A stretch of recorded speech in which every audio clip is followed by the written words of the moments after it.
diseño de propuestas exitosas. Y en esta parte me gustaría comentarles que la mayoría de organizaciones, o todas las organizaciones, diría, deben de tener, porque no todas lo tienen, una, un plan director o un documento. Digo documento porque es la forma material en la cual se sintetizan estas ideas, pero realmente es algo más que un documento. Se trata de esa hoja de ruta, ese propósito a largo plazo o mediano plazo. Normalmente esto de las planificaciones estratégicas institucionales, que básicamente es un ejercicio de reflexión que implica conocer el entorno y establecer pues estos mínimos a lo cual queremos llegar, se hace o se formula para un periodo entre 4 a 5 años más o menos, pero luego se desglosa en unidades operativas más manejables. Entonces de aquí surgen los famosos planes anuales operativos PAO o planes operativos anuales POA, como quieran llamarle. Entonces estos planes anuales operativos no es otra cosa que la forma en la cual anualmente vamos a abonar a esta planificación estratégica institucional. Ahora, como organizaciones, lo que nosotros hacemos, o la mayoría de organizaciones lo que hacen es ven todos los proyectos que se encuentran en ejecución, si son de diferentes donantes o tienen periodos de ejecución distinta, entonces sacan las partes o las actividades con sus recursos que pretenden ejecutarse en ese periodo calendario, las unen todas, porque puede ser que algunas sean contrapartida de otras, pero se vinculan de acuerdo a su fuente de financiamiento en un documento y ese es el plan operativo anual y se le da seguimiento a ese plan operativo que ya está abonando pues a cada uno de los proyectos del cual se han extraído esas actividades. Hasta ahí todo bien y es perfecto, entendible. Sin embargo, la pregunta aquí clave es, se está empezando, o sea, se hace de abajo hacia arriba y no de arriba hacia abajo. Se hace desde el producto o desde la consecuencia hasta la causa, no de la causa a la consecuencia. ¿Qué quiere decir esto? Bueno, que nos olvidamos de nuestra mística y de nuestra misión institucional y nos concentramos más en el proyecto y olvidamos la forma en la cual las actividades que realizamos contribuyen a la naturaleza de nuestra institución. Entonces, yo les puedo preguntar ahorita, bueno, en este momento, no sé si ocupan ustedes la palabra ahorita, pero en este momento les puedo preguntar, eh, ¿cómo puedo saber o cómo usted puede saber como referente de su institución qué tanto a nivel cuantitativo o cualitativo, pero que sea medido, ha contribuido o ha logrado solucionar los problemas de esa realidad en la cual está trabajando? O sea, ¿qué tanto? O sea, pero la respuesta no debe ser retórica, tiene que ser concreta, basado en evidencia, que sea medible, en otras palabras. Muchos de ustedes no podrán hacerlo, solamente me dirán, y me empiezan a describir los cambios que se ha generado en el entorno, pero la medición de la contribución no se puede hacer, o al menos muy pocas organizaciones la pueden hacer. ¿Y por qué sucede esto? Bueno, porque nos dedicamos mucho a la parte de la ejecución del proyecto y podemos medir perfectamente lo que el proyecto contribuye. Pero nos es difícil saber en términos de la institución cuál es la contribución. Entonces, porque estamos acostumbrados mucho a actuar bajo la lógica del donante. ¿Cuánto el donante quiere saber? Porque realizamos informes de seguimiento, informes de monitoreo, y nosotros le enviamos muy buenos informes de monitoreo y de seguimiento. Les decimos porcentaje de indicadores, les decimos nivel de cumplimiento, no beneficiarios, etcétera. Es decir, medir la contribución de un proyecto sí lo podemos hacer, pero medir qué tanto ese proyecto contribuye a nuestra naturaleza institucional, eso es más difícil porque nos olvidamos de la parte más sustantiva a largo plazo. Nos hemos vuelto más ejecutoras de proyectos que contribuyentes hacia una transformación de la sociedad en términos positivos. Y esto no quiere decir que no lo hagan, simplemente que es difícil de medirlo. Nos hemos olvidado medir ese cambio. Entonces, justo a este punto, la recomendación es que como institución, yo creo que la mayoría tienen una PEI, pero que no quede ahí como un documento nada más. Es un documento, sí, pero es un documento vivo.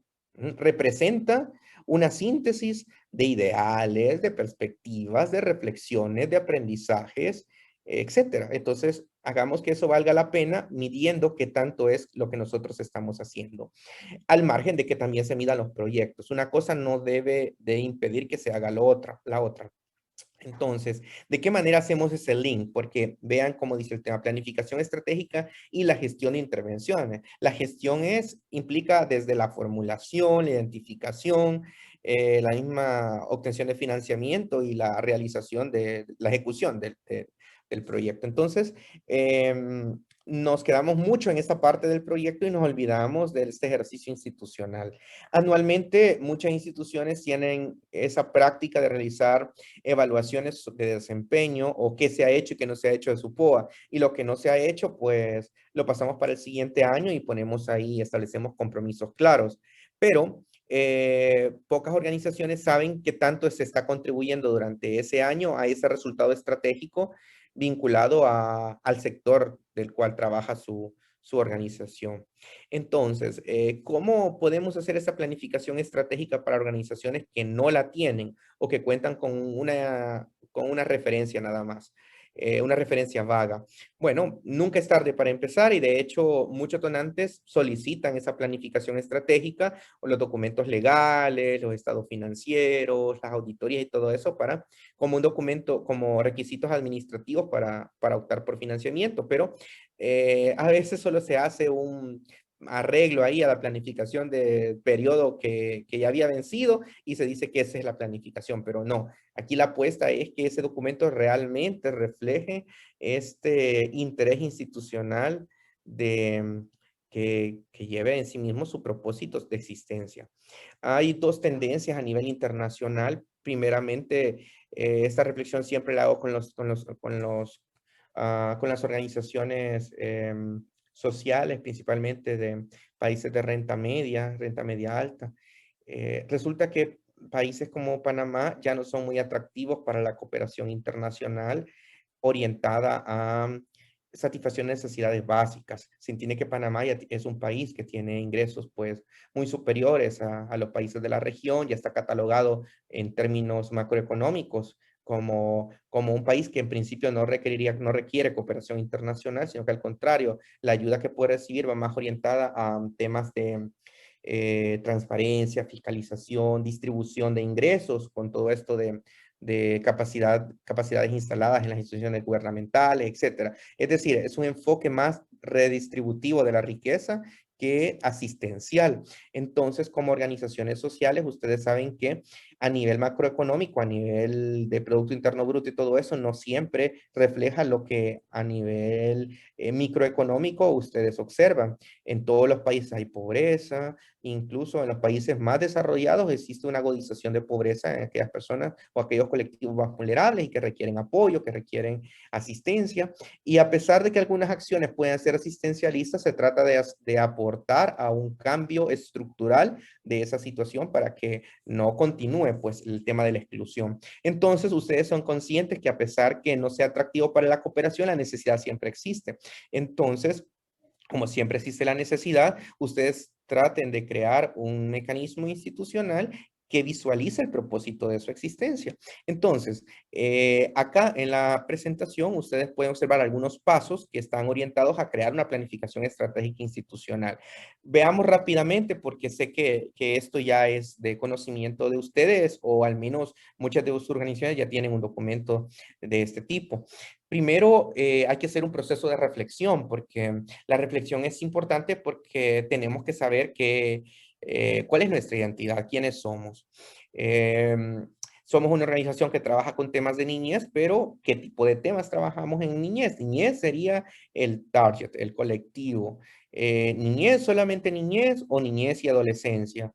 Niñez, adolescencia o juventud. Acá en El Salvador, por ejemplo, tenemos un solapamiento a nivel etario entre los conceptos, bueno, digo conceptos, pero no son conceptos, pero desde un alcance legal tenemos ahí una denominación de niñez hasta los 18 años, pero dentro de la niñez también encontramos ahí adolescencia, que ahí están ahí entre los 13 hasta los que 16, 17 años, pero luego viene juventud, que se solapa hasta los 29 años, y luego, etcétera, etcétera. Entonces, hay que tener en cuenta muy bien estos rangos etarios que nos vinculan categorías para saber el grupo poblacional con el cual trabajamos y luego qué temas son los que trabajamos con estos grupos poblacionales.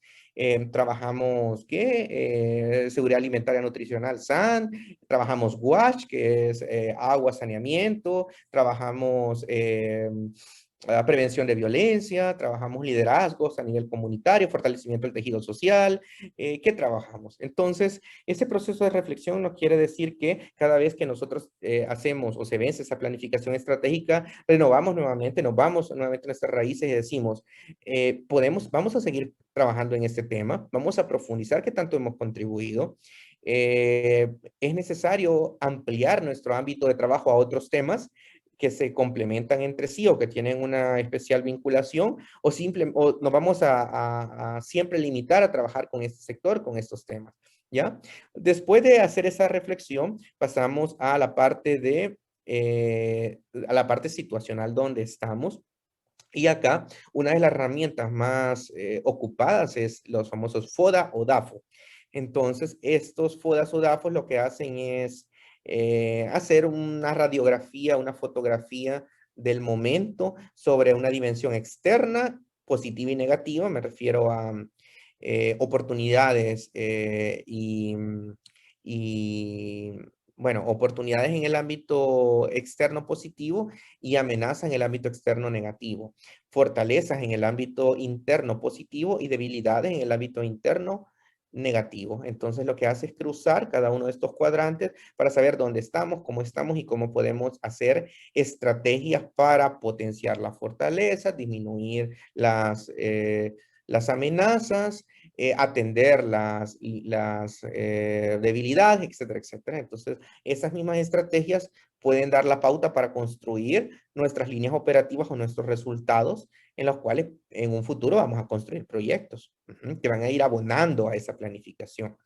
Y bueno, cuando hacemos este segundo paso de dónde estamos y pasamos a la parte de definir estas estrategias, que es hacia dónde podemos ir. O sea, no podemos ser muy optimistas, o sea, hay que ser, aquí es un equilibrio, porque también no les digo hay que ser solo realistas, ¿no? Acá hay una especie de formulita, siempre hay que tener optimismo, porque si nosotros no somos optimistas, pues nunca van a mejorar las cosas, o sea, en términos de nuestro compromiso.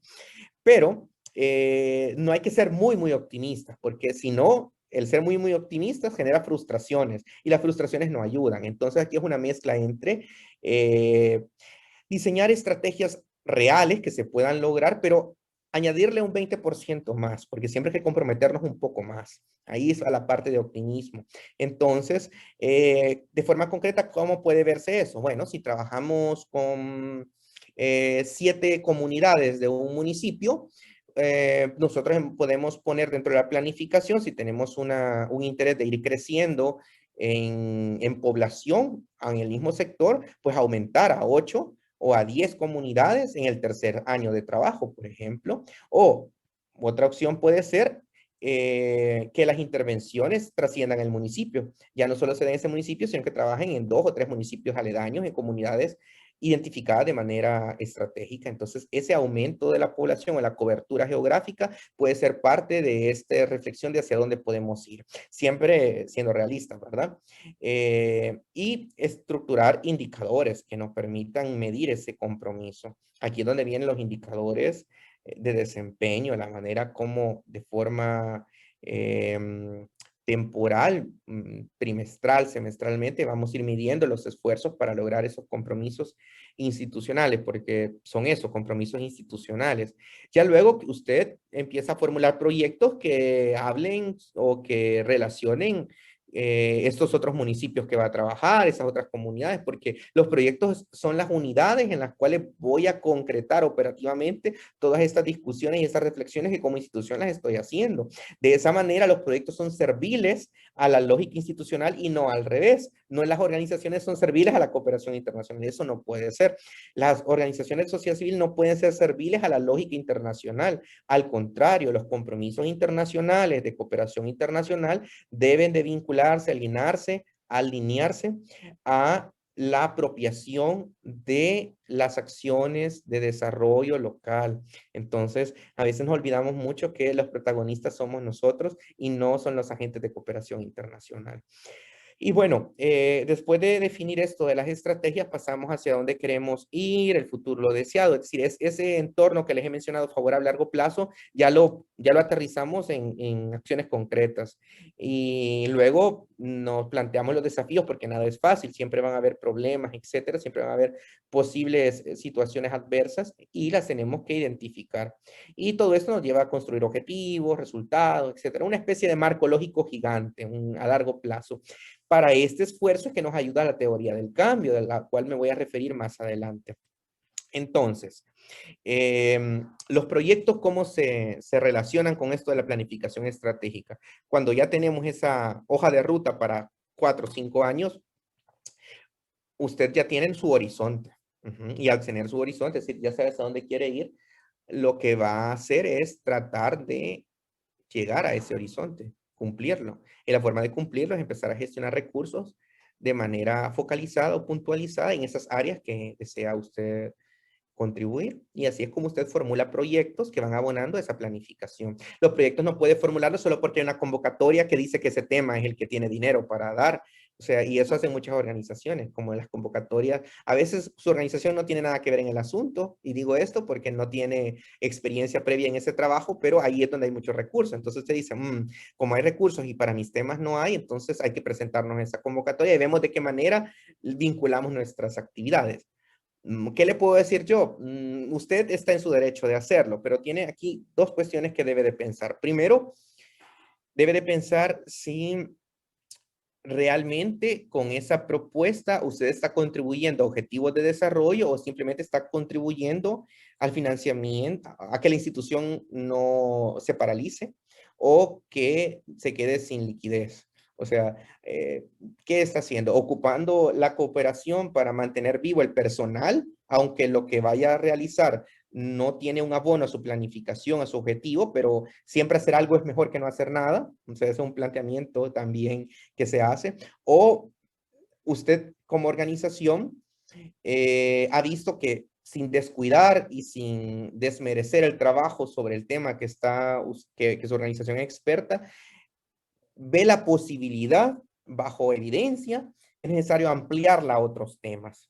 Entonces, vean que el panorama es bien diferente como nosotros nos hacemos esta decisión. Entonces, siempre tomamos la decisión de aplicar a recursos de otros temas, pero con propósitos diferentes. Uno es para evitar que la institución pues colapse, desaparezca o se quede sin financiamiento y sin recursos. Y la otra es porque creemos que de esa manera pues mejorará nuestro trabajo. Entonces, este proceso no puede ser arbitrario de toma de decisión ni puede estar solamente bajo la responsabilidad de la dirección. Debe ser un proceso completo, integral, con el personal, con todas las personas que forman parte de la institución y también consultas con stakeholders. Las dos vertientes que yo les decía hace un momento, bueno, de hecho no se las mencioné de manera detallada, es que existe una tendencia primero a irse más hacia la agenda de los recursos que a la agenda de desarrollo. Y lo otro es ser fiel a nuestra agenda de desarrollo, aunque nos quedemos en el camino porque no hemos generado suficientes procesos de sostenibilidad institucional en el ámbito financiero. Entonces, sin recursos difícilmente se pueda trabajar. Entonces, tenemos ahí dos vertientes. Muchas organizaciones se van hacia la primera, o sea, se van más a la agenda de los recursos que a la agenda de desarrollo. Y eso también pues tiene implicaciones en el trabajo que realizamos. Siempre es mejor que una organización experta en el tema trabaje ese tema, complementándose con otras que tienen particularidades, que una que no tiene ninguna experiencia. Y no digo que ninguna organización nace aprendida, pero recuerden que trabajamos con personas y cuando trabajamos con personas hay un código deontológico, un código ético y no todo debe de ser prueba y error acá. O sea, no podemos experimentar nuestras estrategias de desarrollo con las personas. Esto puede generar mucho debate y podemos platicar mucho sobre este tema, pero creo que ustedes han captado un poco la idea a lo que quiero llegar. Las decisiones sobre el trabajo de las organizaciones deben de estar respaldadas por procesos participativos y validadas con las comunidades y con las personas, porque al final cualquier intervención de desarrollo lo que busca es generar apropiación y que las personas puedan asumir esos beneficios del proyecto, del programa, cuando nosotros ya no estemos. Entonces, ningún proyecto, porque el mismo nombre lo dice, proyecto, no dice, no es algo permanente. Entonces, al ser un proyecto, tiene un plazo de duración temporal limitado. Entonces, nunca, no vamos ningún proyecto es para siempre. Entonces, las acciones del proyecto deben de generar un objetivo y ese objetivo es beneficiar, mejorar la calidad de vida o las condiciones o solventar un problema de una comunidad, pero luego generar capacidades para que estas comunidades y estas personas puedan valerse por sí mismas cuando el proyecto ya no esté. Entonces, esa reflexión también es válida que la realicemos cuando estemos diseñando nuestros proyectos. Bueno, mucho de la planificación estratégica se vincula a la gestión de programas, porque existen, bueno, yo he identificado dos tipos de organizaciones, unas que son más de tipo matricial, en donde la casa matriz viene los lineamientos, vienen los protocolos, los procesos, y las oficinas locales se encargan únicamente de operativizar ese plan. Y existen otras que están más orientadas a ONGs locales, que son más de tipo de corte proyectista, es decir, que el funcionamiento de la organización se debe a la existencia de un proyecto que financie ese funcionamiento. Entonces, una parte del presupuesto de ese proyecto, pues hay un 25% para gastos administrativos, el director pues una asignación de un 15%, el gerente de proyecto un 85%, y así se van sacando pedacitos de diferentes proyectos para que la institución funcione. Y está bien, algunas actividades pueden ser aporte propio de otras actividades, bueno, sabemos que eso se hace y es muy complicado. Sin embargo, cuando hablamos de gestión de programas, se refiere a cómo se ve ese portafolio de proyectos, esa visión más amplia, y esto implica considerar la adaptabilidad. Bueno, aquí hay una serie de principios que se aplican en la gestión de programas y ustedes lo pueden encontrar dentro de ese documento de Program Pro que les he pasado. Y estos principios implican, por ejemplo, que la gestión de proyectos, de gestión de programas debe ser integrada, debe ser completa, debe ser participativa, bien gobernada y ajustable. Básicamente, la gobernanza de un programa implica considerar pues estos principios y muchas de las planificaciones estratégicas se hacen utilizando estos procesos metodológicos de la gestión de programas, porque se ve la planificación estratégica como un programa para los 4 o 5 años a la cual contribuyen muchos proyectos. Entonces, puede ser una forma de trabajar estas guías o bien puede ser que no trabajemos por programas, solamente con planificación estratégica y proyectos. Sin embargo, aquí la clave es la planificación. Si nosotros planificamos algo, también podemos planificar, dentro de esa planificación, podemos prever escenarios y sobre esos escenarios podemos tomar decisiones o advertir posibles problemas y sobre ellos también, así como advertimos problemas, acciones de mitigación de los mismos o soluciones. Bueno, esta parte yo me la voy a saltar, pero lo que quiere decir es que algunas organizaciones ya tienen una estructura institucional ya definida y que los proyectos vienen a adecuarse a esas estructuras de acuerdo a la naturaleza del proyecto. Si tengo una institución que tiene un director o directora y tiene, digamos, tres áreas, un área de género, un área de participación juvenil y otro área de formación técnica, yo formulo un proyecto que incluye, por ejemplo, la identificación de líderes comunitarios y los voy a formar en X tema, pues ahí estoy ocupando las acciones de dos gerencias dentro de la organización, la gerencia que tiene que ver con formación técnica y la gerencia que tiene que ver con participación ciudadana. Entonces, yo busco una estructura de gobernanza que me permite, por una parte, yo asigno el rol de técnicos y técnicas de seguimiento a la gerencia que trabaja con participación ciudadana para que me identifiquen las comunidades, los líderes, las lideresas, los jóvenes, etcétera, y que realice ese proceso de capacitación previa y luego yo paso a estas personas al área de formación técnica para que esta gerencia se encargue de diseñar los cursos de formación especializada, de buscar ofertas laborales, de vincularles, de darle seguimiento. Entonces, vean cómo pongo a disposición del proyecto la estructura institucional que ya es parte de mi ADN y que incluso es la forma en la cual operativizo la planificación estratégica. Ahora, puede pasar que no sea así, que sea una institución en la cual solo esté el director o directora y esté la persona de finanzas o administrativos que se encarga de las veces y que el personal de la institución varíe en función de los proyectos que le dan vida, de los cuales ellos tienen fondos. Entonces, así puedo tener 10 técnicos y un coordinador de proyecto o coordinadora de proyecto, o 15 o 20 técnicos y 3 coordinadores de proyecto que cada uno responde a un proyecto. O bien puede ser que el mismo director de la organización o directora sea el coordinador de un proyecto y tenga técnicos que ejecuten el proyecto. Entonces, no es tanto cómo debe de ser, sino que establezcamos un proceso de gobernanza claro que permita una medición de la contribución que estamos realizando. Las sistematizaciones ayudan mucho. También la gestión del financiamiento a partir de... Cuando se habla de sostenibilidad, no solo es gestión de financiamiento, también implica, hay un ámbito legal, hay un ámbito también de perspectiva estratégica, etcétera. Entonces, a nivel institucional se deben tomar muchas decisiones para no llegar a una situación en la cual tengamos que cerrar operaciones de la organización porque no hay dinero. O sea, la capacidad institucional tiene que ir más allá de la gestión financiera y una de ellas puede ser la gestión de alianzas estratégicas, por ejemplo. Entonces son como ideas. Cuando se habla de estructura de gobernanza implica atender todo esto. Pero bueno, como les decía, una de las formas en las cuales podemos planificar tanto la planificación estratégica, la institucional PEI o la misma, estos marcos de resultados de programas, es la teoría del cambio. Entonces, la teoría del cambio es, no quiero llamarla como una metodología porque es un poco más allá de eso. La teoría del cambio es un mecanismo para poder establecer qué cambio queremos nosotros lograr con el trabajo de nuestra institución a partir de un programa.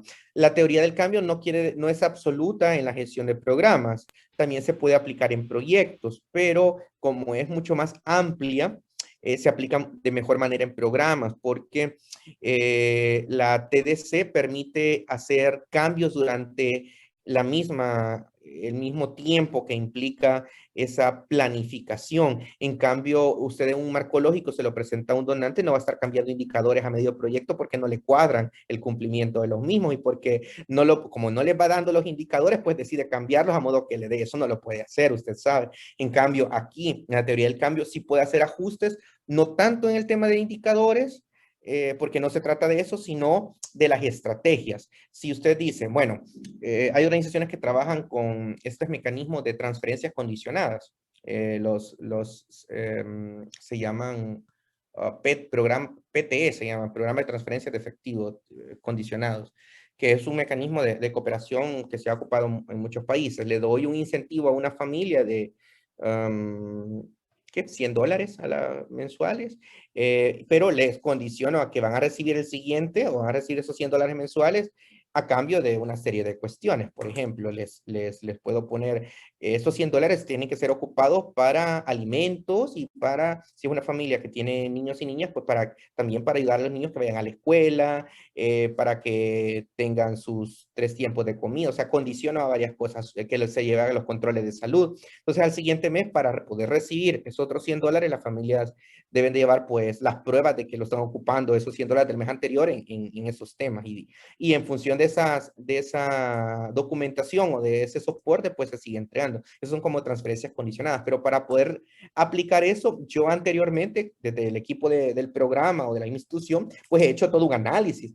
O sea, ya sé qué es lo que espero, o al menos he planificado qué es lo que espero obtener en esa comunidad, en esas X número de familias después de 6 meses de darle esa transferencia. Ahí yo establezco indicadores. A los 6 meses, pues, se mejora la calidad nutricional de los niños y niñas de esa comunidad, se mejora la tasa disminuye la tasa de deserción en la asistencia a los centros escolares. Vean cómo son solo con $100, según mi teoría del cambio, yo voy a lograr todos esos cambios que les he mencionado a partir del condicionamiento de los mismos. Entonces, ¿qué sucede si ya a partir del mes 3 yo no veo que mejora para nada ese indicador de la deserción escolar y todo eso? Probablemente hice un mal análisis de la teoría del cambio inicial y tengo que cambiar la estrategia. Entonces, tal vez sea que la indicación no la di clara, tal vez no sea un dinero suficiente, necesito darles más. O sea, muchas cosas pueden pasar, pero yo puedo ir cambiando esa estrategia. Eso es la teoría del cambio. Creo estrategias para mejorar o hacer la transformación. Les he puesto un ejemplo muy concreto en el tema de CDA, de transferencias condicionadas, pero la teoría del cambio se aplica desde mejorar un parque, que aquí hay un ejemplo de eso, hasta disminuir los índices delincuenciales en X sector.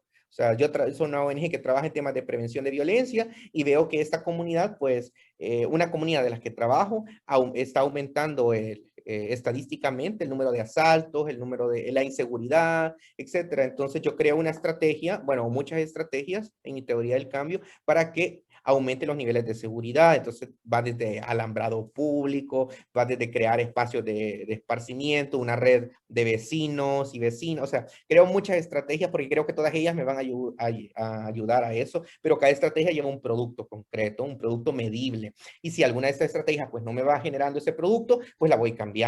Eso es la teoría del cambio, ese diseño de diferentes estrategias que al partir de los productos pues me están contribuyendo a ese logro final. Entonces acá lo que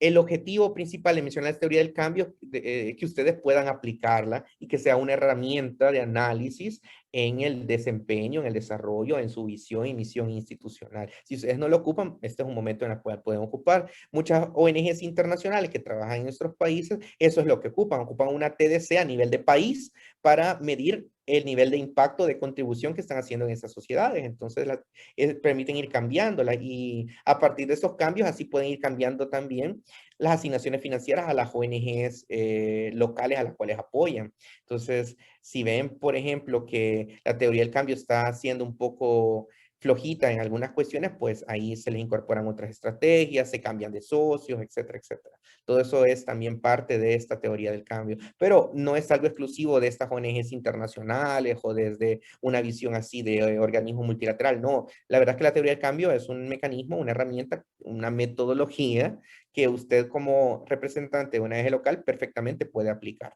Y no es tan complicado porque una de las ventajas que tiene la teoría del cambio es que es muy flexible. Es tan flexible es que usted puede representarla gráficamente de manera que usted más le convenga o que mejor puedan comprender sus interlocutores, lo cual implica estos pasos que pueden observar.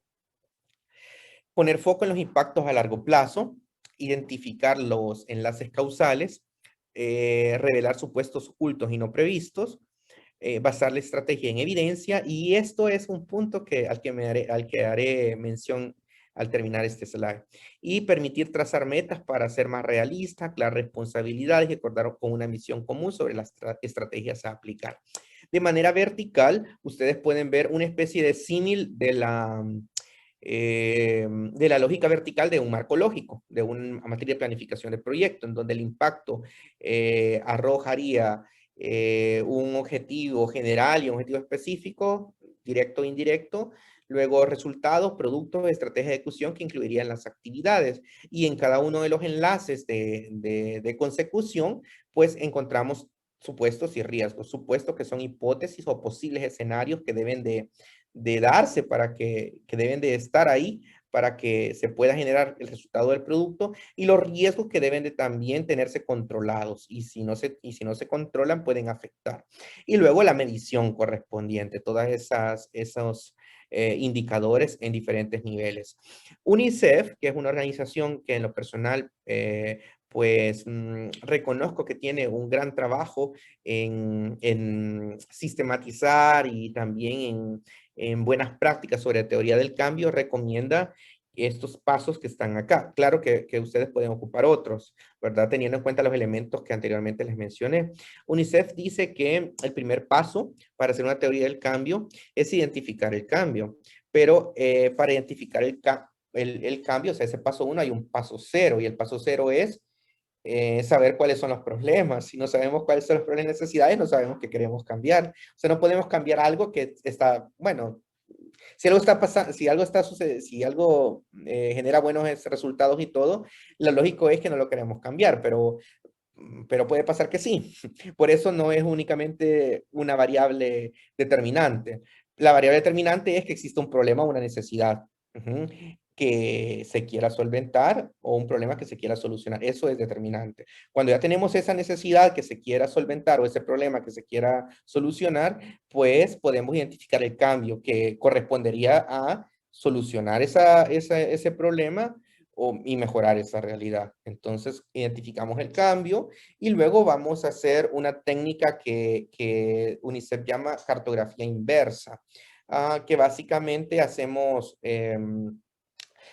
hay varias técnicas para poder hacerla. Una de ellas es la lluvia de ideas y la otra es la técnica de visualización, que es la famosa que hacemos con papelitos de colores y la vamos poniendo en un pizarrón y los colores los asociamos a una categoría de posibles soluciones o posibles condiciones que son necesarias para lograr ese cambio. Entonces, imaginémonos que sea esos papelitos de colores. Entonces, primero les doy a todos papel, imagínense lo que les estoy diciendo, porque la virtualidad nos da la limitación que no lo podemos ver, pero sí lo podemos imaginar.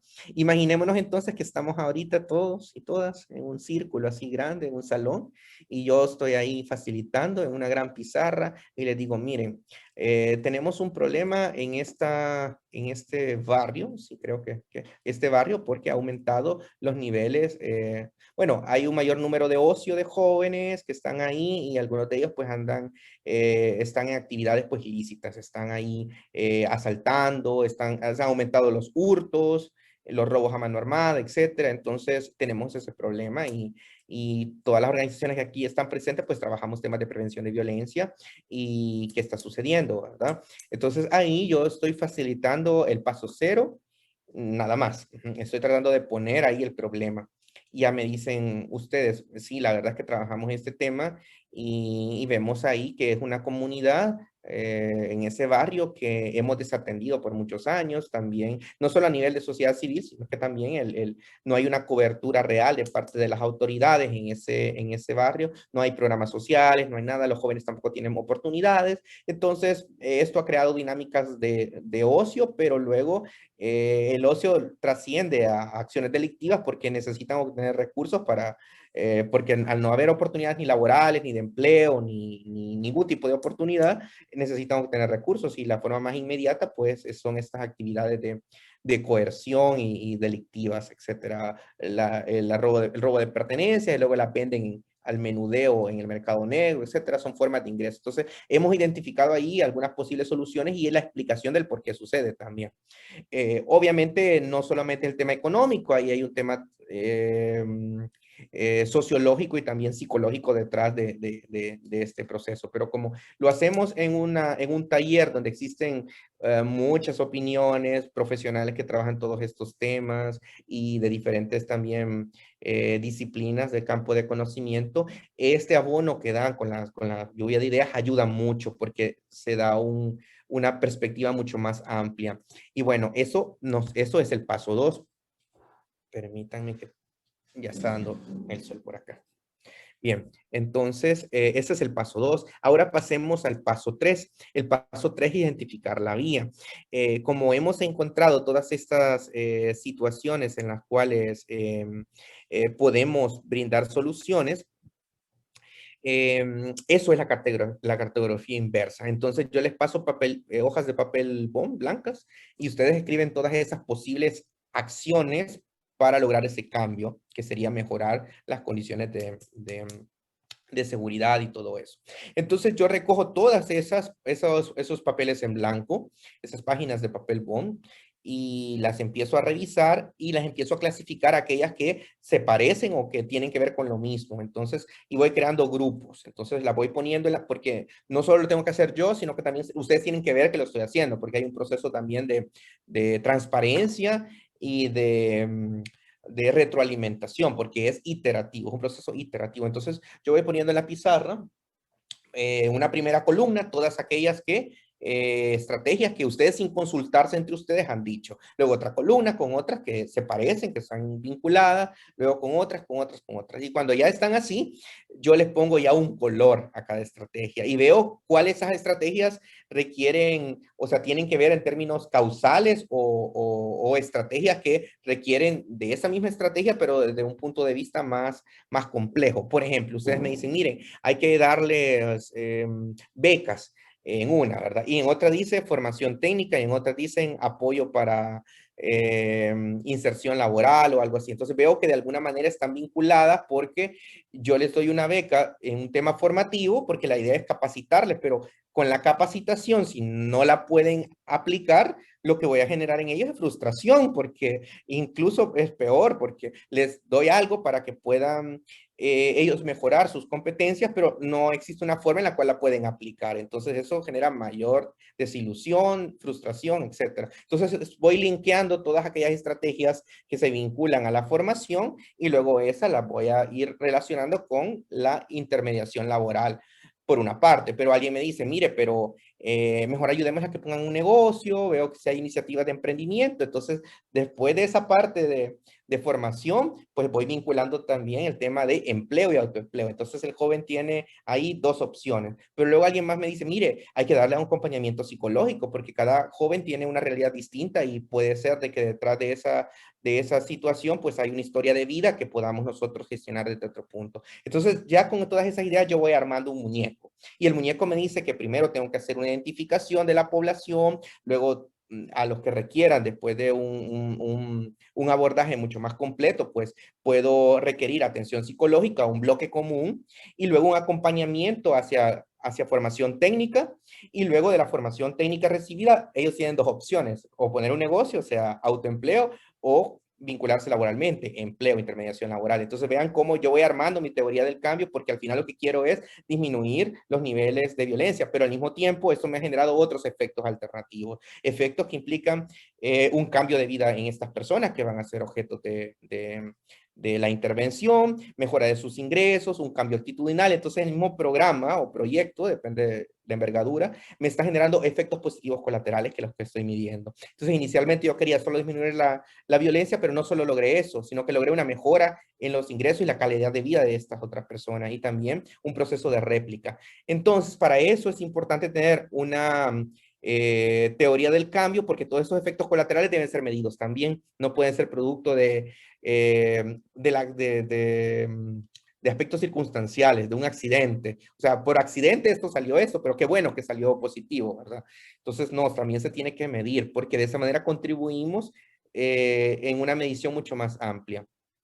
Acá ustedes pueden observar en la presentación algunos ejemplos de teoría del cambio. Veamos la más básica de ellos. La más básica consiste en lo que se conoce como cadena de resultados. La cadena de resultados es un bloque horizontal de diferentes procesos que van unidos entre sí y es una manera de poder leer un marco lógico pero acostado. ¿Y cómo? Bueno, la lectura se hace de izquierda a derecha y dice, bueno, primero tengo una necesidad que he identificado, como la que les mencioné. Luego, esto suponiendo que obtengo los recursos y obtengo la financiación, ¿verdad?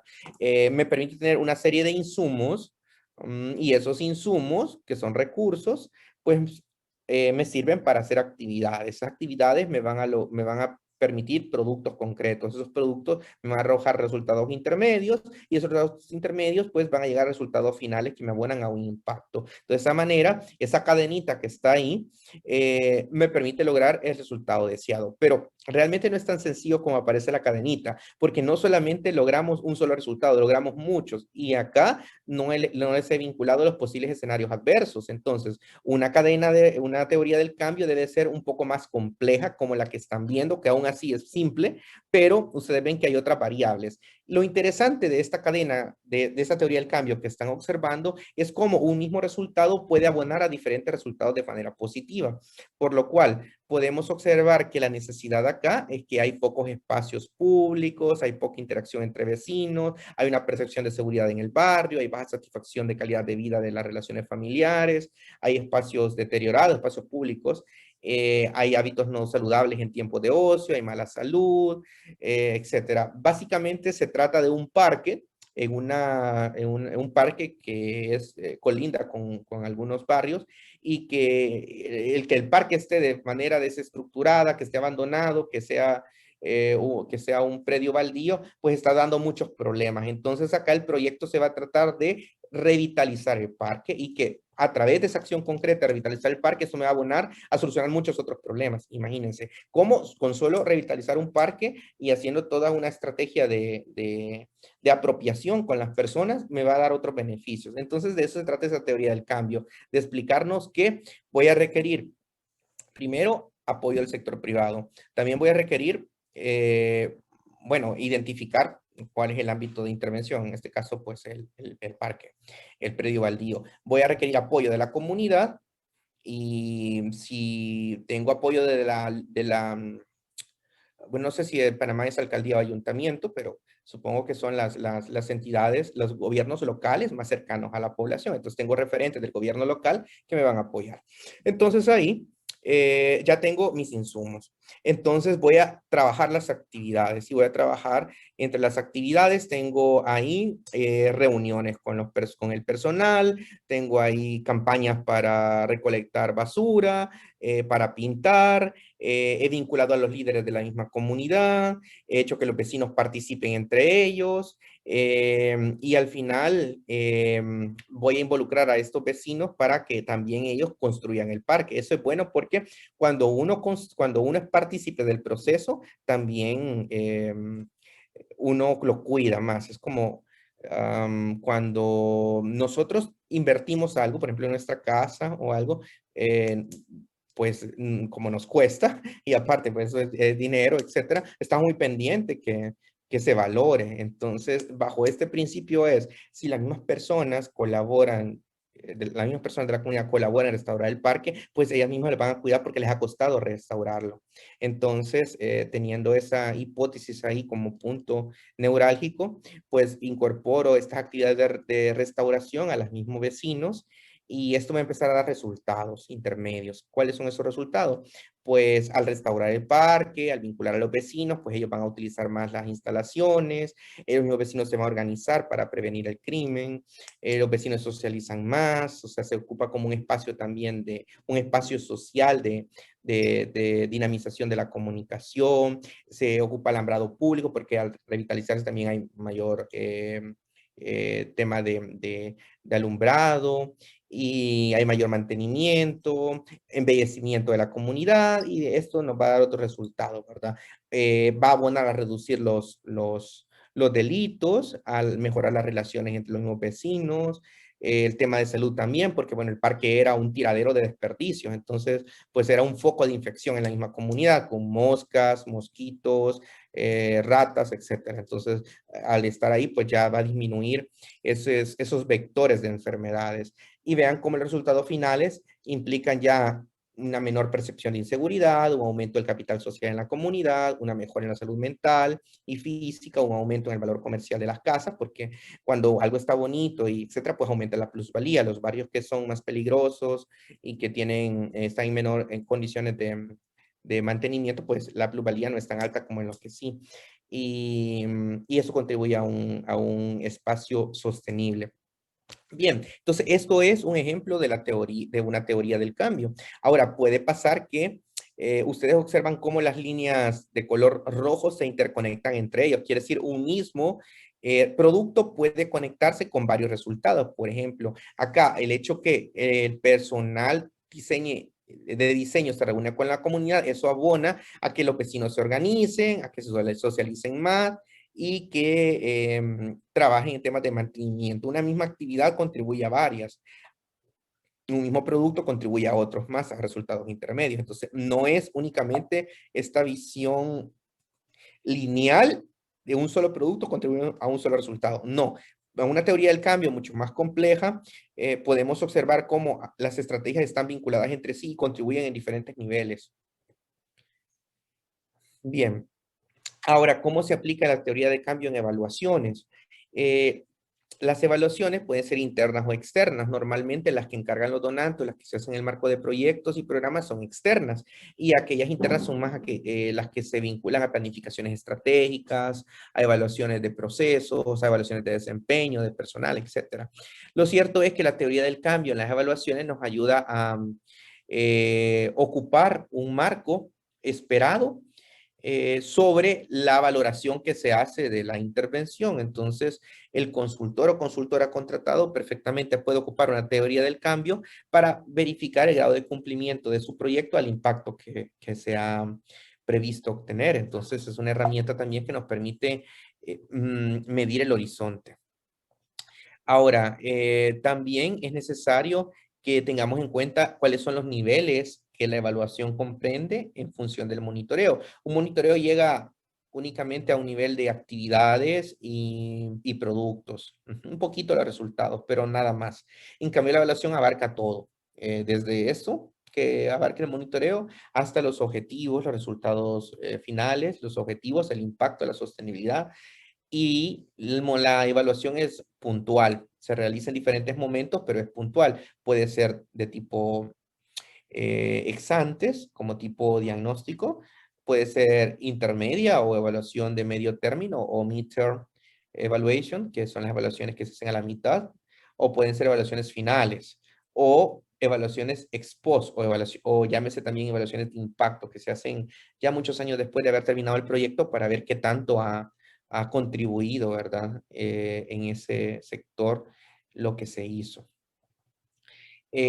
Básicamente, si ocupamos el mismo esquema de la teoría de la cadena de resultados que les mostré hace un momento y asociamos estos tipos de evaluaciones en esos momentos, básicamente nos quedaría algo como lo que están observando, que la evaluación de necesidades se hace justo en la parte de las necesidades o a la parte diagnóstica, la evaluación de procesos se hace a medio término, pero evalúa los insumos, las actividades y los productos, y la evaluación de impacto se va sobre los resultados intermedios, los resultados finales. Y esto tiene una lectura. La lectura es en la parte inferior de condicionamiento y dice, si los insumos y las actividades se producen, esto debería conducir a resultados intermedios que al final contribuirán a resultados finales, contribuyendo al propósito. Entonces, solo voy sustituyendo insumos, actividades, productos por los insumos, actividades y productos que inicialmente he considerado. Y bueno, esto nos lleva al marco de resultados y los marcos de resultados pues es el famoso marco lógico que conocemos, solo que marco de resultados, ahora como estamos dentro de una gestión basada en resultados, analizamos desde una perspectiva mucho más amplia, analizamos que tenemos un marco lógico, porque todos los marcos de resultados son marcos lógicos, pero pueden ser marcos de proyecto o pueden ser a nivel de programas o incluso de teoría del cambio. Entonces, el marco de resultados es un marco lógico que organiza pues esos resultados de un proyecto en una serie de relaciones. También las declaraciones en el marco de resultados articulan la jerarquía de los objetivos del proyecto. Vemos algo como lo que estaba hace varios slides anteriores, que teníamos un impacto, resultados, productos, efectos y así. Entonces, de forma jerárquica, de un nivel mucho más alto, o sea, un nivel más operativo, también de esa forma es que se crean estos marcos de resultados. Entonces, básicamente, el marco de resultados analiza la lógica vertical de acuerdo a lo que queremos, pero también hay una lógica horizontal de complementación. En la lógica vertical observamos ahí las metas, los objetivos estratégicos, los resultados intermedios y los productos y de esta manera podemos ver el cambio. Aquí se lee igual que en la cadena de resultados. Sí, que la cadena de resultados. ¿Cómo se lee? Bueno, podemos leerlo de arriba para abajo o de abajo para arriba. De arriba para abajo tenemos que esa contribución y todo es producto del aporte que dio este objetivo estratégico que se logró con una serie de resultados a partir de productos, desarrollando, ejecutando una serie de actividades. Y luego de abajo hacia arriba se dice que ejecutando las actividades, logramos estos productos que me llevaron a estos objetivos y que contribuyeron a este impacto. Entonces, esa es la forma en cómo se lee de arriba para abajo o de abajo para arriba. Entonces, esa forma de lectura ya plasmada con ideas, con estrategias, todo eso es un marco lógico. Ahora, ¿cómo vinculo ese marco de resultados, pleca marco lógico, con la teoría del cambio?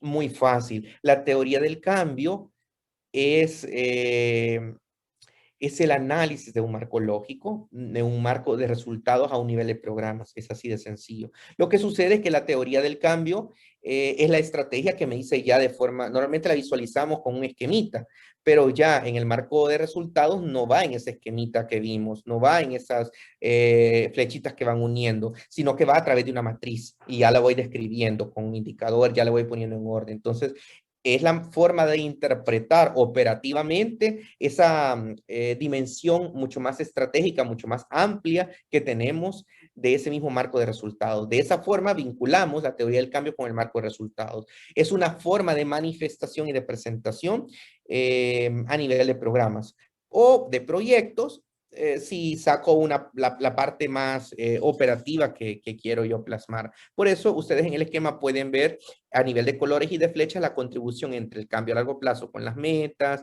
el ámbito del cambio con los objetivos estratégicos, las condiciones previas con los resultados intermedios. Entonces, hay una correspondencia automática entre la estructura de una teoría del cambio y el marco de resultados.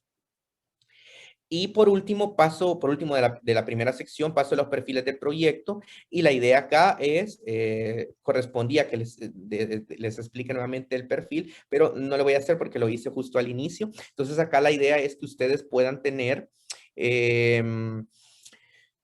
como una recomendación, un banco de perfiles de proyectos. Sucede que en muchas ocasiones, cuando salen las convocatorias, da muy poco tiempo para presentarlas. Entonces, al dar muy poco tiempo, no permite hacer una buena labor de presentación. Entonces, resulta que en muchos casos, nosotros tenemos que auxiliarnos de recurso externo para que nos elaboren esto y eso tiene costo. La recomendación es que usted con tiempo pueda crear alguna estructura interna de ir creando estos documentos con ese perfil que les he facilitado con otro. O sea, la idea es que usted tenga ya un documento y establezca una periodicidad para poder actualizarlo, retroalimentarlo, fortalecerlo, porque la realidad social cambia. Entonces puede ser que los indicadores o el objetivo pues ya no sea como muy prioritario. Entonces ustedes pueden perfectamente cada 6 meses estar actualizando esos perfiles y de esa manera cuando salga la convocatoria adecuarla y presentarla. Yo les decía a otras organizaciones también panameñas en las sesiones anteriores que pueden hacer algún convenio con alguna universidad y establecer una especie de pasantía o internship para que profesionales ya egresados de estas carreras puedan hacer sus prácticas en sus organizaciones, adecuando y creando estos perfiles. De esa manera pueden aplicar parte de sus conocimientos en el diseño de un instrumento, pues bastante estratégico, y a ustedes a la hora de hacer la adecuación con los formularios ya lo hacen con personal, con el staff o incluso ustedes mismos. Les quita tiempo, les optimiza y les ahorra tiempo y a la vez les está permitiendo a futuros profesionales en implementar parte de lo aprendido. Entonces es un ganar-ganar. Ellos ganan un certificado de vinculación de práctica profesional porque ponen a prueba eso. Lo que hacen sirve porque no es no es una asistencia que queda ahí en la elaboración de documentos, sino que es un instrumento que ustedes van a ocupar para la gestión y les permite a ustedes pues tener este proceso de actualización de manera continua.